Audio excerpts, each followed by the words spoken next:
Good morning, everyone, on Zoom and on YouTube, and welcome to the Universalist Unitarian Church of Halifax, established in 1837. My name is Jessica Friesen, your music director and coordinator for our summer services.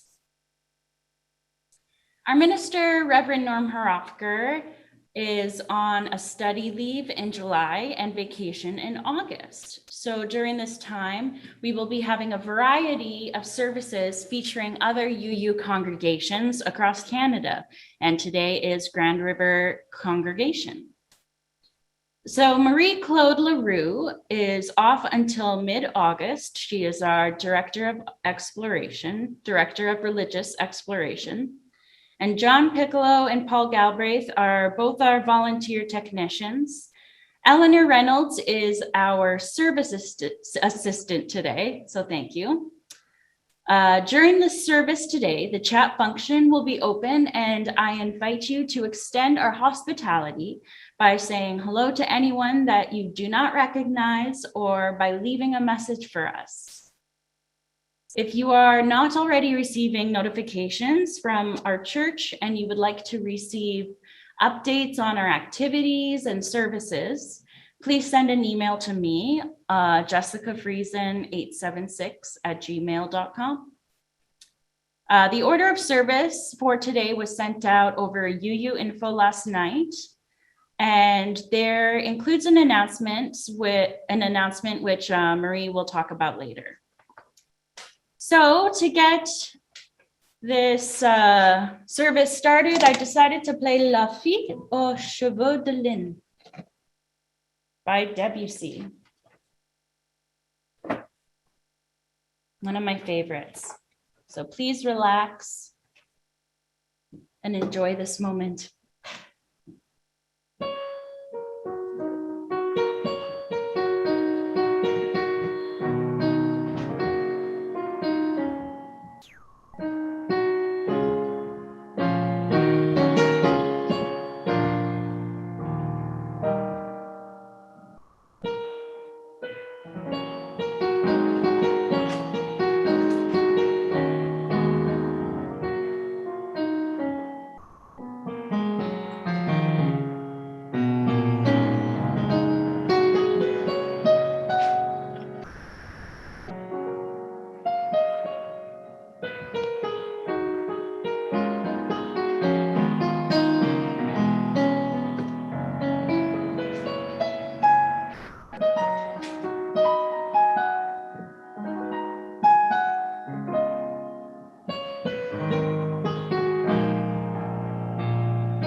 Okay.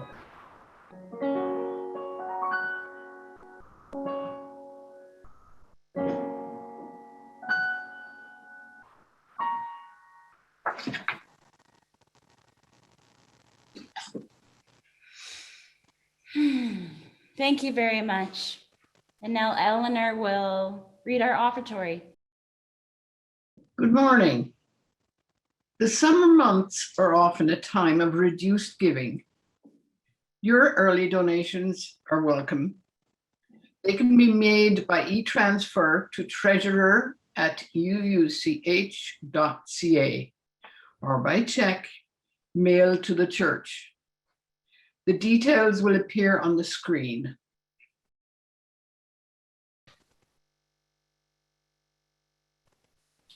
And now we will hear from Reverend Jess Rodella from Grand River Unitarian Congregation.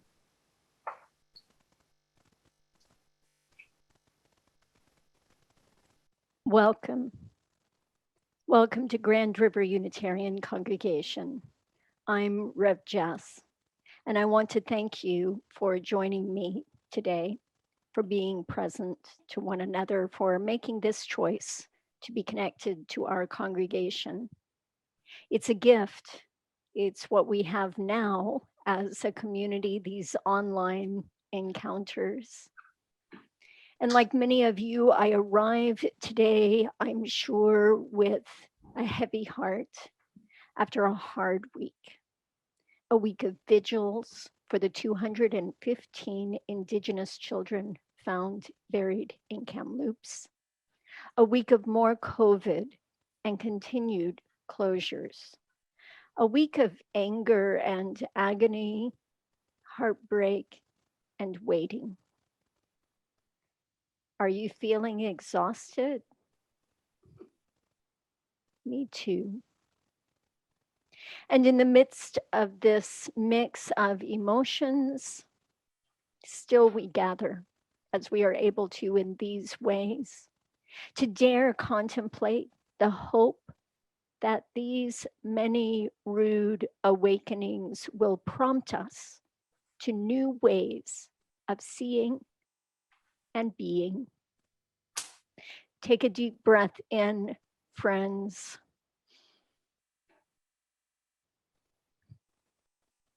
And let us set aside this hour to be present to both the pain and the joy of our human experience.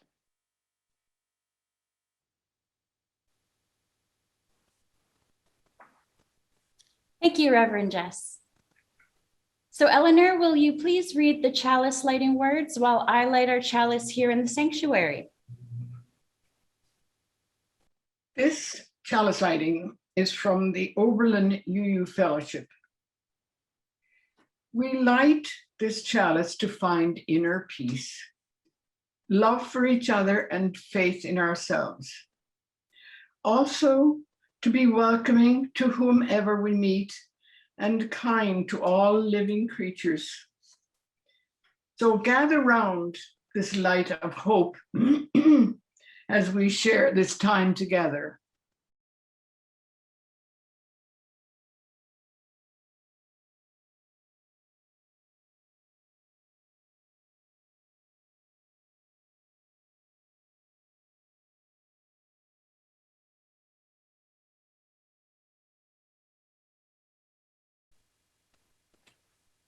Thank you, Eleanor. Let's now go to Grand River Unitarian Congregation for our opening hymn, Wake Now My Senses.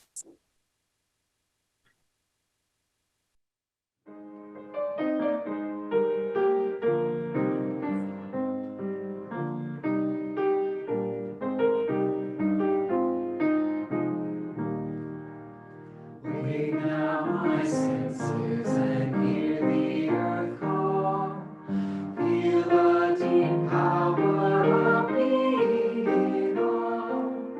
Keep with the web of creation your bound. Giving, receiving as love shows us how.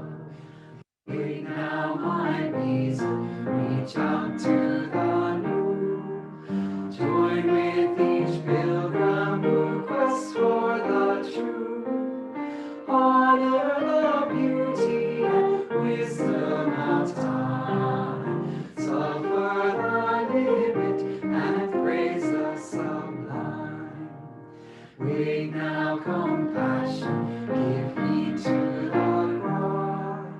Voices of suffering fill the wide sky. Take as your neighbor, O stranger and friend, praying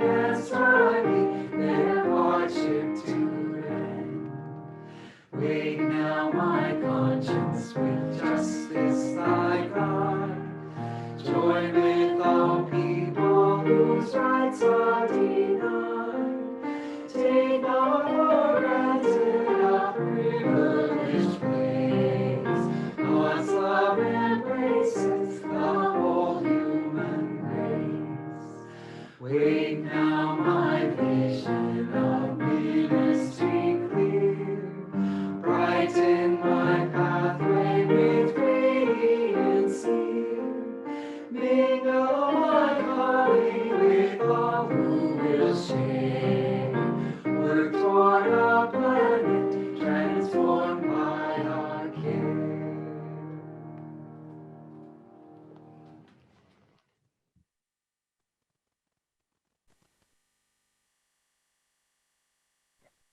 Thank you. I had the pleasure of watching you on Gallery View, and I really enjoyed watching you sing. It made me very happy.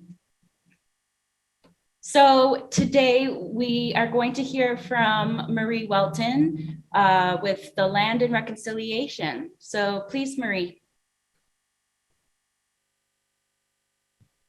Good morning, everyone. On behalf of our UUCH climate crisis team, I acknowledge that we are in Mi'kma'ki, the ancestral and unceded territory of the Mi'kma'ki people. With the climate crisis, along with COVID-19, especially affecting our lungs, it's more important than ever that as much as possible, we use healthy cleaning products and healthy personal products. Are you aware that most scented detergents or scented shampoos are synthetic fragrances made from a range of petrochemicals that can cause health problems? Today, I'll share a few of these products that I would recommend.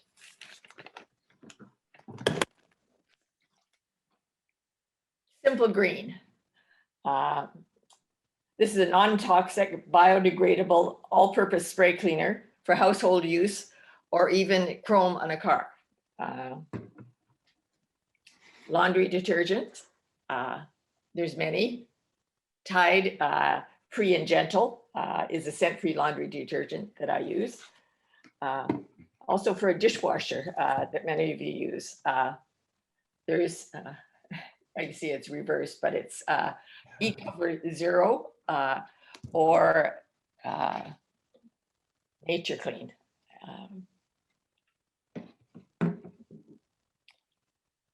Also, vegetable oils for skin. It is what I have used all my life and on my children since they were infants. This comes up because following the 1919 pandemic, University of British Columbia started a Bachelor of Science public health nursing program. And my mother was one of the earliest graduates. They literally went door to door offering assessments and advice on healthcare.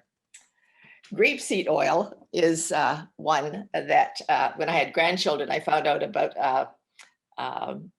a baby massage course, and an IWK nurse recommended grapeseed oil that it has very little scent and also good for cooking. And whenever possible, soap and water instead of hand sanitizer. I use Dove for sensitive skin. It's fragrance free and it has a moisturizer.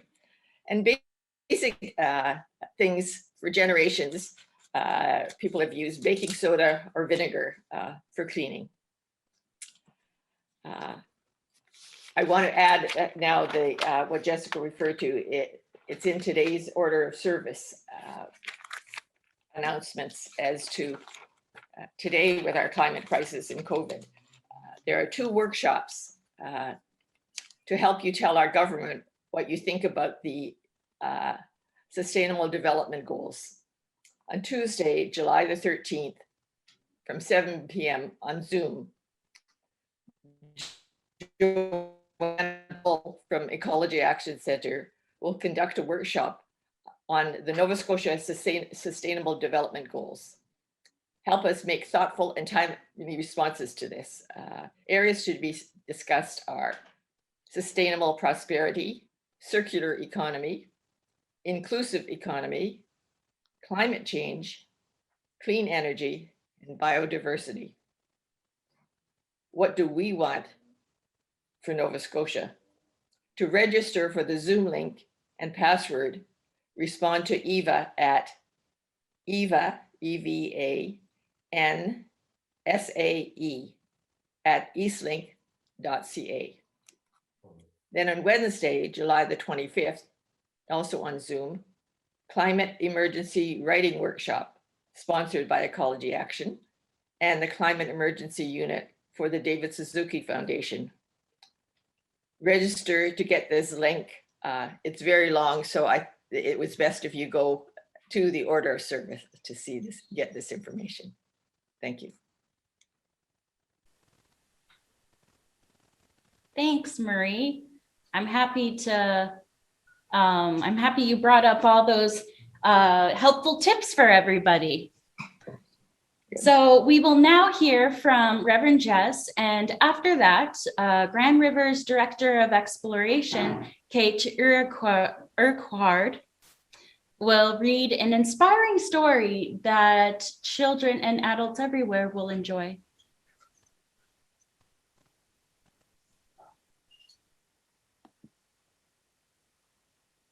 To see a world in a grain of sand and a heaven in a wild flower, hold infinity in the palm of your hand and eternity in an hour. Such is one way of seeing, according to the mystic poet William Blake, just one of 7 ways, perhaps. We can speak of the 7 wonders of the world, Lotto Super 7, Snow White 7 dwarfs, 7 deadly sins, and on the 7th day, he rested. And here we sit, weaving our meanings as Unitarian Universalists through our ever-widening calls to service in our, so far, 7 principles. Our 6 sources of wisdom, our 5 senses, a call to the 4 directions, 3 for the Trinity we have disclaimed, 2 for the dualism that has us trapped, and 1 for our Unitarian, Universalist faith that calls us to serve one interdependent web of vast diversity. But our Unitarian Universalist view must not eclipse those other ways of seeing. We cannot fully understand the mysteries of this world and our being in it if we consent only to being anthropologists on the outside, curious but detached. Instead, let our vision point to all these ways of being, to the interdependent web, to unity in diversity. Today's service is an invitation to look on with new insights. Let us heed the words of Ralph Waldo Emerson. The philosophy of 6,000 years has not searched the chambers and magazines of the soul. In its experiments, there has always remained, in the last analysis, a residuum it could not resolve. And so, let us worship today, as Reverend Patton proclaimed, with our eyes and ears and fingertips. Let us love the world through heart and mind and body. Come, let us celebrate together.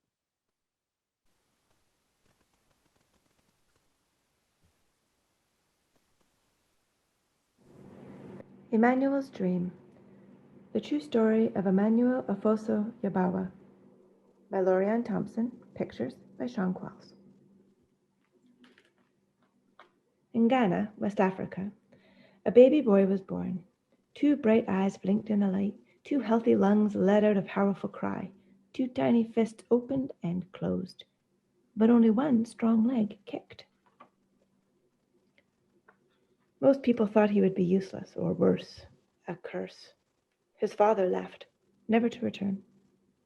But his mother had faith. Her name was Comfort, and she named her first child Emmanuel, meaning God is with us. As Emmanuel grew, Mama Comfort told him he could have anything, but he would have to get it himself. He learned to crawl and hop, to fetch water and climb coconut trees.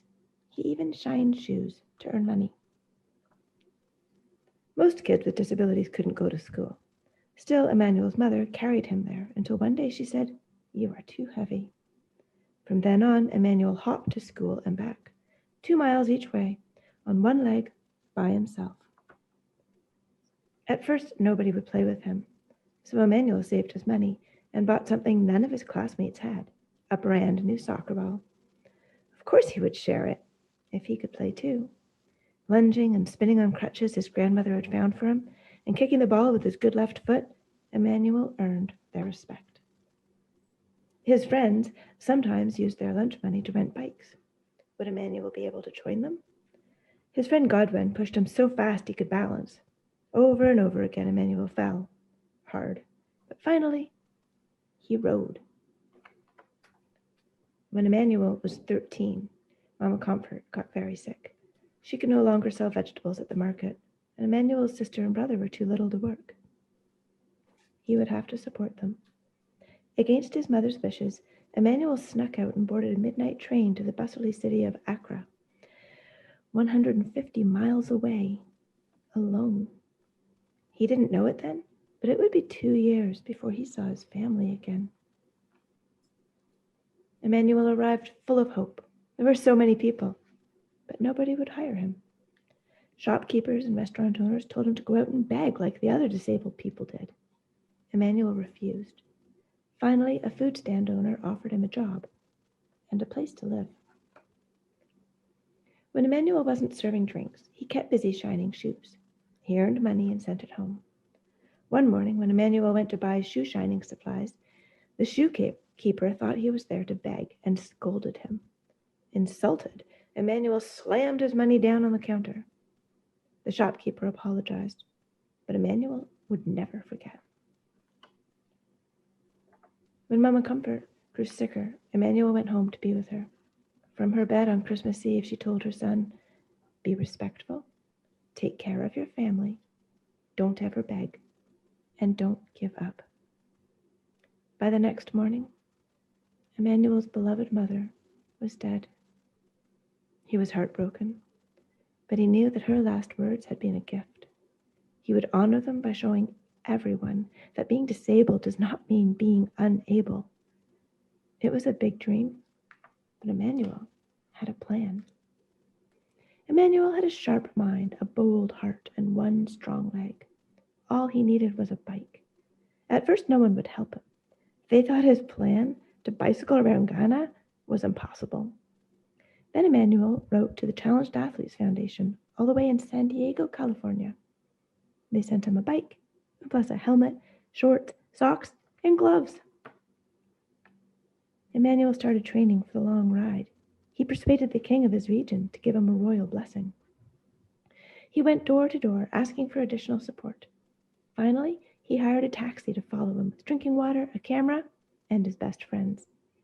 Then Emmanuel tied his right leg to the bike's frame, jammed his left foot into a flip-flop attached to the pedal, and rode. Emmanuel pedaled through the bustling city of Accra. He pedaled through rainforests, over rolling hills, and across wide, muddy rivers. He pedaled through ogham forests and plantain farms, and through the market city of Kumasi. He pedaled on as trucks roared past on the narrow highways, and wild animals stalked his thoughts. He pedaled through vast grasslands and into the ancient city of Tamale. He rode up, down, across, and around his country, proudly wearing the colors of its flag on a shirt printed with the words, "The Pozo," or the disabled person. Along the way, Emmanuel talked to those with physical challenges and those without, to poor farm workers and wealthy landowners, to religious leaders, government officials, and reporters. He wanted everyone to see him and his disability. He wanted everyone to hear him and his message. The farther Emmanuel rode, the more attention he got. Children cheered. Able-bodied adults ran or rode along with him. People with disabilities left their homes and came outside, some for the very first time. The young man, once thought of as cursed, was becoming a national hero. He completed his astounding journey, pedaling south to the sea and back up to Accra, nearly 400 miles, in just 10 days. But Emmanuel's success goes even further than that. He proved that one leg is enough to do great things, and one person is enough to change the world.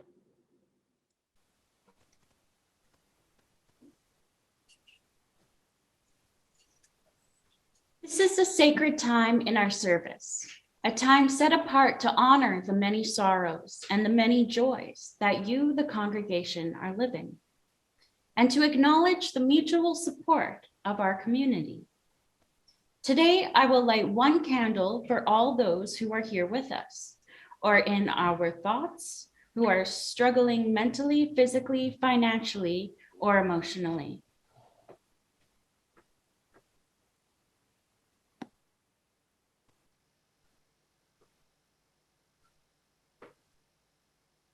And we will also light one candle for all the joys that are in the room.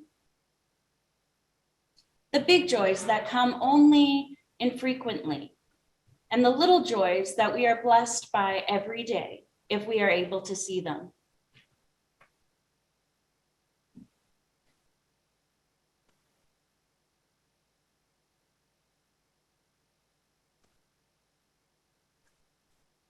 I will also light a candle as a sad acknowledgement for all the residential children that have been found this far. This is a symbol of our determination to work for reconciliation.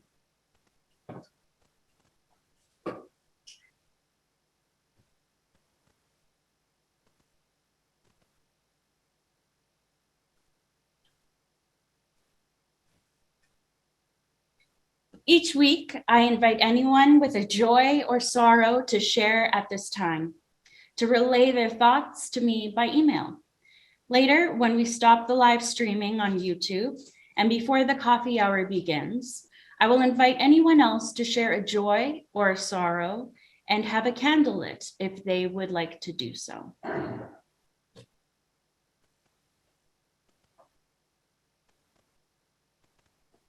So for the reflective hymn today, we will be singing 1039, Be Thou With Us.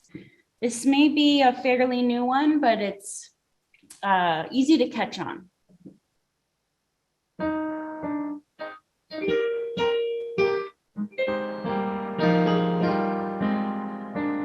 Be thou with us now and always, now and always. Blessed be.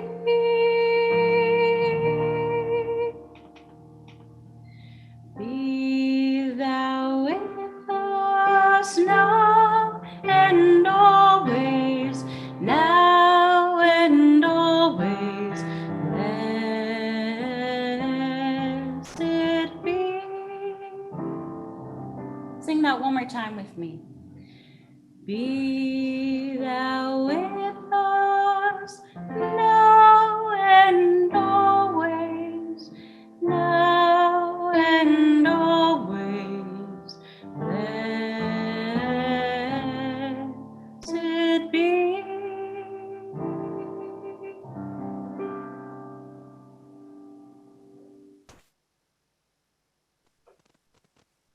May the joys and sorrows, both those acknowledged here this morning and those held in the silent sanctuary of our hearts, weave us together in the interdependent fabric of community.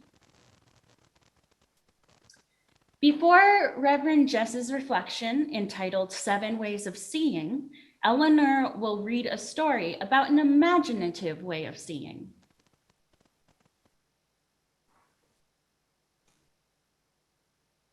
This little story is from Anon. Two old men shared a room in a home, both in bed, and one could only sit up. And his bed was by the window. The other fellow lay in bed all day long. Every day, the man beside the window described everything he saw outside to his companion. He saw a beautiful park, a lovely lake, swans swimming, and children playing and laughing, playing with paper boats, a truly beautiful landscape. The man looking out the window described everything in detail. As his friend lay in bed, he imagined every scene. Days passed, and one morning, the nurse came into the room and saw that the man near the window had died in his sleep. His roommate was very sad. He asked the nurse to move his bed to the window, and she did. He tried to sit up and see out the window, and to his surprise, all he could see was a huge white wall. He called the nurse, and he asked, how could my friend see all those things and tell me all about them? She looked at him very slowly and she replied, your friend was blind.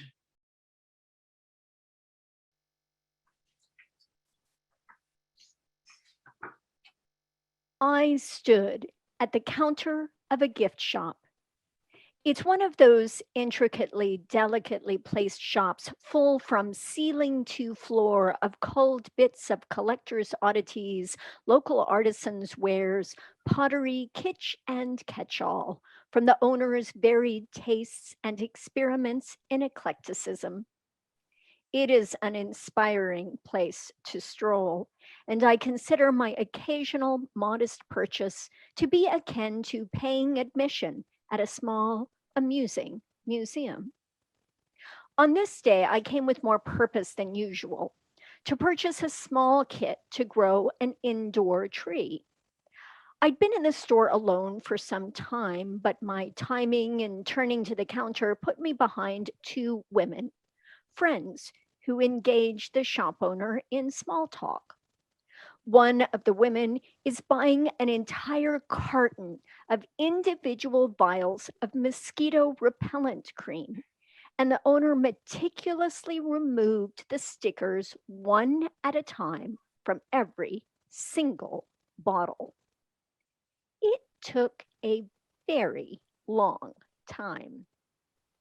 I'm not in a hurry, but had to remind myself that this is precisely the kind of painfully painstaking, personalized service that I claim I miss from stores, so I relaxed and gazed idly at the wares near the counter. My eyes lit on a series of paperweights. At first glance, these gifts were nothing special.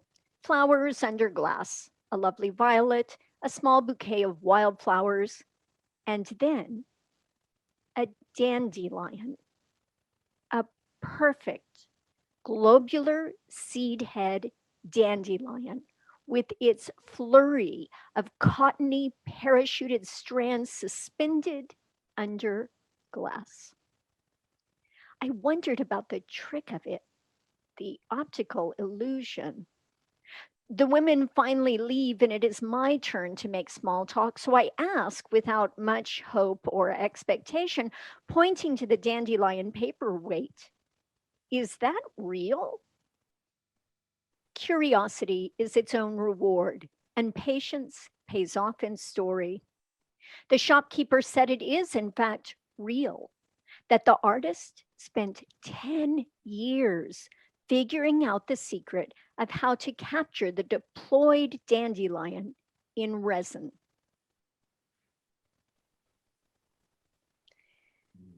I pick it up, paying attention now, and notice how the curve of the encasement bends light around and through the weed animating it as though it still blows in the wind, and even poised in this varnish might vanish in an instant. The poetry and irony hit me. This fragile thing in this weighted object, suspended in its beauty, captured, forever ephemeral. This plain object I had dismissed as gifted garbage is a marvel now. It is a story now. It is someone's work and obsession, a pride and joy, a secret that neglected will wisp away unless the secret is shared. The object itself now has taken on a meaning beyond my first casual glance, entirely different under this second sighting, under new light, because I have become part of its story now as a participant, not as an idle observer. I see what seems impossible, and yet it is undeniably before me. And it reminds me of my favorite ghost story. Oh, yes, you heard me right. From the ultra-rational pulpit of the Unitarian Universalist tradition, I propose to tell you a ghost story. On first view, one might well be skeptical. After all, most of us have not encountered such a thing. But the world is full of marvels that defy our neatly drawn categories of logic and challenge what we believe we know. And such was the case of anthropologist Edith Turner.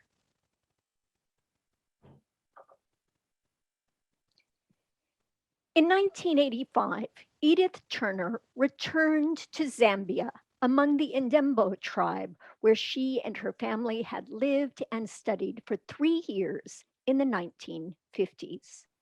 She had the opportunity not just to observe, but to participate in a series of healing rituals from an illness known as ihamba.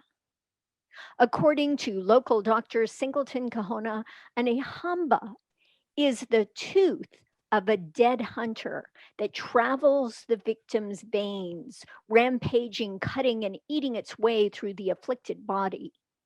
The cure is the extraction of that tooth by drawing it out by suction and the cupping of horns. However, that physical act of healing is only made possible by the coaxing of the tooth to loosen its hold, releasing it by ritual. In many ways, the ceremony matches our notions of such events. Medicines are collected and consumed, and the victim is circled with drumming, dancing, and singing. But the releasing of the gnawing hunter's tooth also requires that the congregation members first release their own pent-up aggressions against one another. This revelation is known as masu, meaning words, and refers to a coming out of grudges. Just as surely as the ihamba cure required the pouring on of cleansing medicines and water, it also needed the pouring on of words. Community members and the afflicted must name their grievances, reveal their secret disputes, and release their grief, tears, and anger. In this process of gradual reconnection and healing of relationship, in these verbal acts of reconciliation, the tooth loosens its hold, is coaxed from its rampage, expelled from the body, then captured and stored so that it cannot find its way into another victim. Edith Turner had first observed this ritual in 1951 and her husband, Victor, had recorded all the details of the preparation and its aftermath, had interviewed the participants, and created an explanation grounded in the best known psychosocial theories of the day. By 1985, Edith returned, grieving over her husband's death, and because she was known to the Ndembu community, had brought back her husband's books about their lives and shared pictures and memories. She was accepted, not just as an observer, but as a participant. Edith, as scientist, wondered about the effects and ethics of now being less impartial, wondered if she would learn more or learn differently if her involvement became more subjective than objective. In the end, she decided that many studies had been written about the objective viewpoint. Maybe it was time to see differently. And she did. Much to her own amazement, in the last Ihamba ritual in which she participated, at the end of a long struggle with a diseased woman, Edith Turner danced, chanting and clapping with the assembled tribe.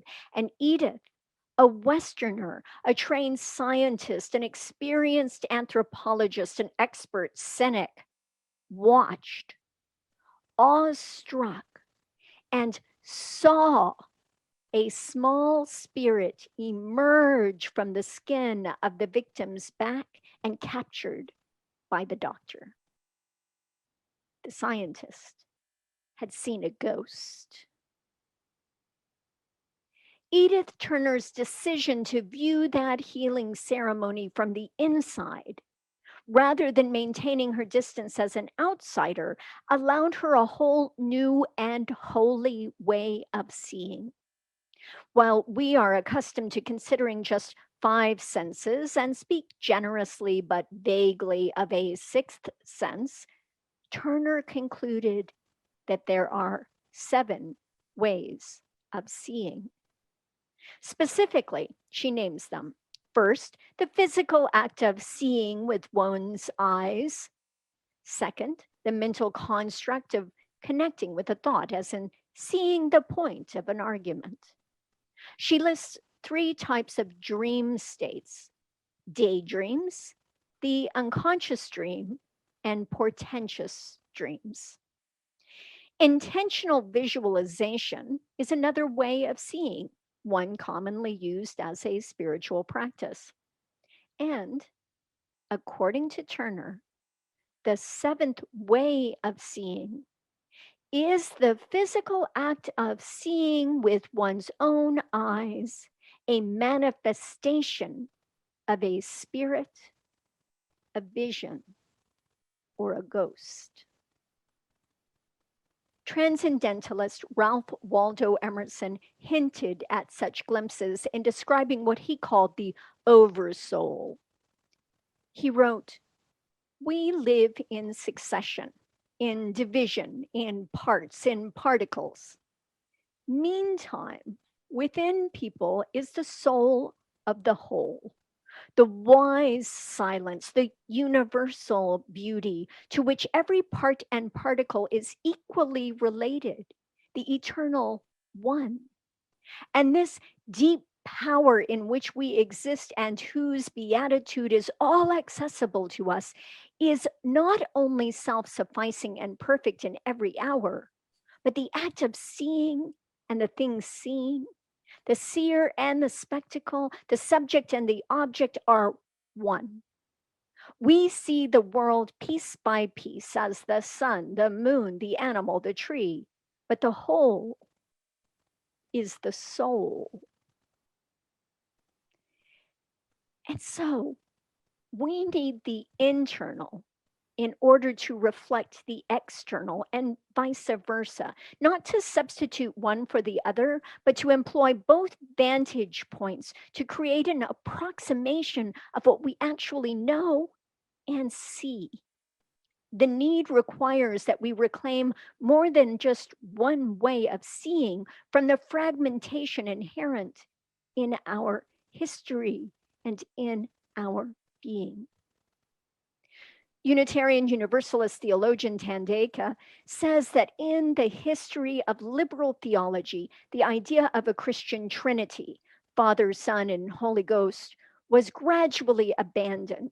But rather than resting on a unified, integrated model of wholeness, liberal theology unceremoniously dismantled that Trinity's third arm, the Holy Spirit, Holy Ghost, subsequently separating mind from body without accommodating a need to attend to any mediating force. That force we sometimes call spirit. We are left with an unsatisfied appetite, our minds rationalizing and justifying the world in words that too often prove inadequate. We are left with a body disconnected from the understanding of its very biologically real nervous system that regulates and informs our feelings. Our habitual neglect of the spirit starves the body and the mind, which require connection to become an integrated whole. It is just such a reconnection sought through the Ndembu ritual of Mazu, that pouring on of words and pouring out of grievances. Turner points out that Mazu is most exactly translated as psychoanalysis, which literally means soul unloosening. Such a reconnection between mind and body through the matching of words with our experiences is akin to a modern technique called focusing, developed by Eugene Gendlin. For Dr. Gendlin, body plus mind, before they are split apart, is a felt sense, which is not quite the same thing as emotion. And the expression of this felt sense gives us a new way of seeing ourselves, lighting the way toward a shift or transformation. And acknowledging the felt sense, the body-mind link is restored and a shift toward wholeness and wellness is begun. The Ndembu's ritual seems far less foreign if you consider your own real pain as similar to that dead hunter's tooth. Each of us carries around accumulated pain, those aches and scars that we carry from abuse, from neglect, from boredom and inattentiveness, from shame, from fear. This dislocated pain manifests itself in self-destruction through distraction, depression, addiction, or against those around us in anger, road rage, violence, oppression, denial. The pain eats at you. The ritual of removing the root pain of your symptoms might start by naming that pain, just as a tribal doctor coaxes out that painful Ihamba tooth. And though such pain cannot always be encapsulated and released forever, its acknowledgement relaxes us, allows us to rest a moment, reframe our experience, shift into a new relationship with ourselves and that persistent pain. We find relief in its release. Some of our healing practices in Unitarian Universalism hearken to those witnessed by Turner at Ihamba. We coax our truest selves out, urging them through music and song, dancing, feeling the ground beneath our feet, sitting in stillness and silence, making connections with those around us with a smile.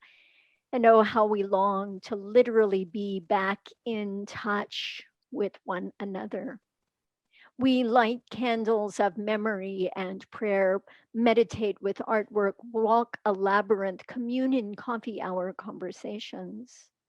For we are changed by our experiences, and particularly when we understand ourselves not to be alone in our anguish.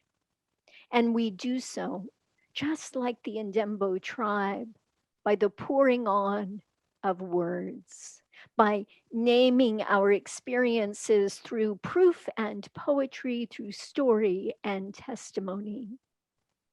This is how, as a people who exalt the power of the mind, we also attend to our bodies and to that invisible, indelible link we might call spirit. Religious liturgy at its best serves as a journey through all the territories of our being, its map pointing in many directions at once. For Unitarian Universalists, this variety is more pronounced than in other congregations. Without a common set of beliefs, no sealed scripture nor mandate of worship, UUs look to personal experience as our theological foundation. In other words, our theology, in a sense, is biography. What we believe stems from our lived experience of religion and is bound by the language we choose to describe those experiences, whether that language is verbal or not. And here's the irony for our faith in reason.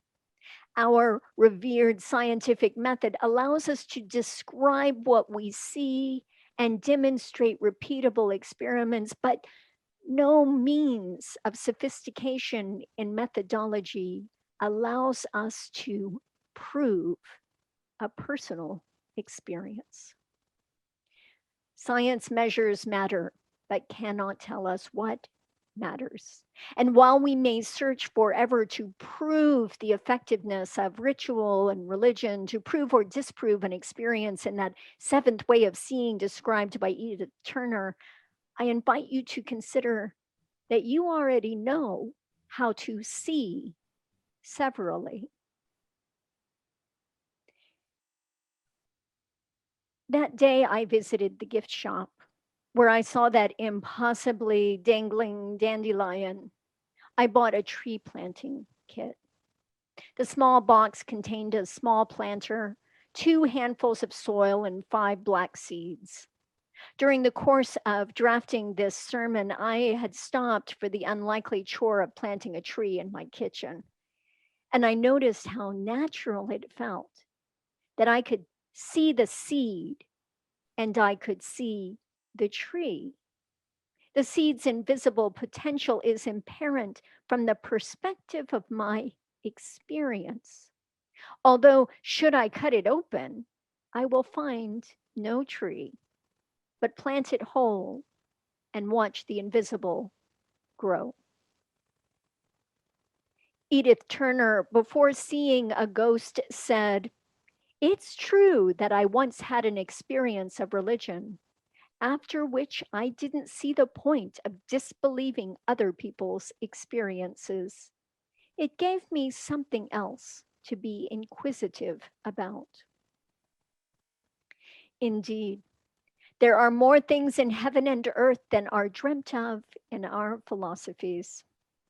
May our shared faith journey and its varied riddled rituals serve to intrigue you, to interest you in your own lives again, to risk a conversation with someone you've not yet met, to make you curious enough to pick up that odd object here and there, or an unaccustomed idea, something you have seen or learned and dismissed as unimportant, untrue, unimaginable, not your problem. And see that again for the first time with new eyes, with a new sense, with renewed spirit. Friends, we are learning in these challenging, heartbreaking, difficult times. We are learning to view anew. In this painful time of awakening, of reawakening to the realities of racism, its price of privilege stamped out in colored bodies. We are learning to view anew In the wretched reckoning with those unmarked graves of Indigenous children, 215 discovered, no doubt incalculable more to be uncovered.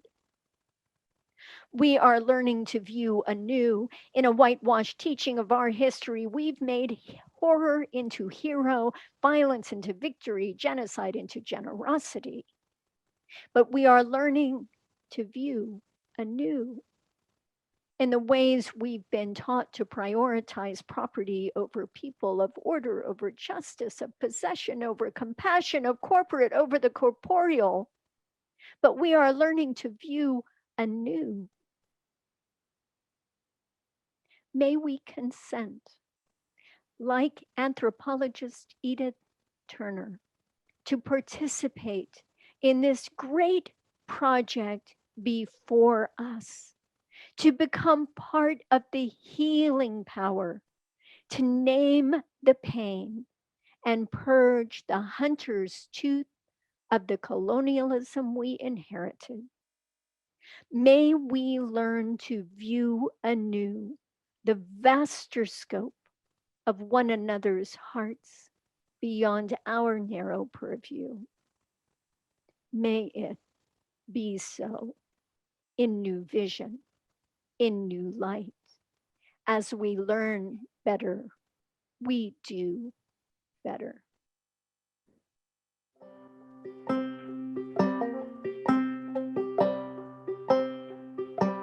Spirits in the graveyard. Spirits in the graveyard. Spirits in the graveyard. Spirits in the graveyard. Dancing in the graveyard. Dancing in the graveyard. Spirits in the graveyard. Spirits in the graveyard. Dancing in the graveyard, laying their burdens down.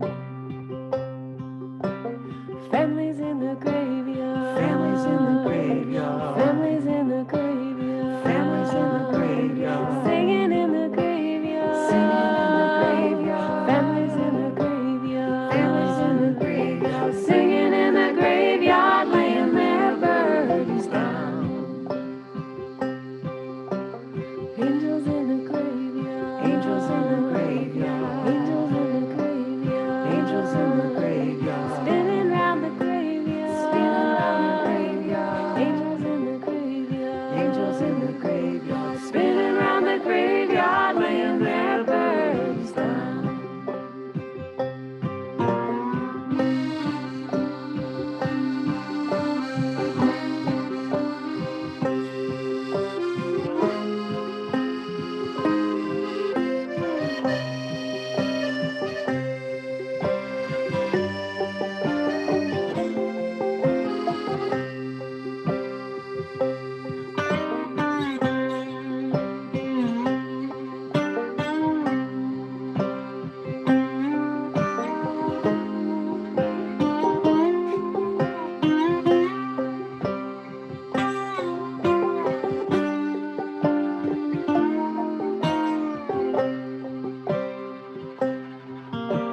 Spirits in the graveyard. Spirits in the graveyard. Spirits in the graveyard. Spirits in the graveyard. Dancing in the graveyard. Dancing in the graveyard. Spirits in the graveyard. Spirits in the graveyard. Dancing in the graveyard, laying their burdens down. Dancing in the graveyard, laying their burdens down. Dancing in the graveyard, laying their burdens down.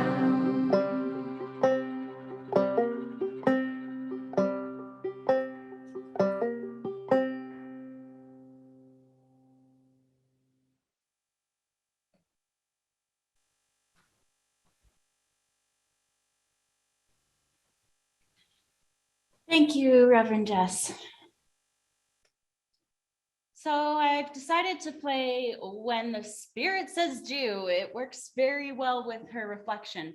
So everyone on Zoom, if you want to sing here, we don't have a lot of people here, but we're gonna sing You Gotta Do When the Spirit Says Do. You gotta do when the Spirit says do. You gotta do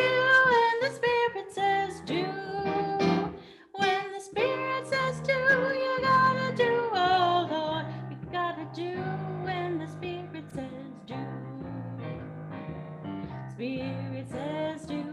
Spirit says do. Spirit says do. Spirit says do. Spirit says do. Spirit says do. You gotta laugh when the Spirit says laugh. You gotta laugh when the Spirit says laugh. When the Spirit says laugh, you gotta laugh, oh Lord. You gotta laugh when the Spirit says laugh. Spirit says laugh. Spirit says laugh. Spirit says laugh. Spirit says laugh. Spirit says laugh. You gotta do when the Spirit says do. You gotta do when the Spirit says do. When the Spirit says do, you gotta do, oh Lord. You gotta do when the Spirit says do. Spirit says do. Spirit says do. Spirit says do. Spirit says do. Spirit says do. Spirit says do. Spirit says do. Spirit says do. So, Eleanor, will you now read these closing words while I extinguish the chalice? This piece is by Cynthis Landrum. We leave this gathered community, but we don't leave our connection, our concerns, our care for each other, our service to each other, to the world, and to our faith continues. Until we are together again, friends, be strong, be well, be true, be loving, and blessings.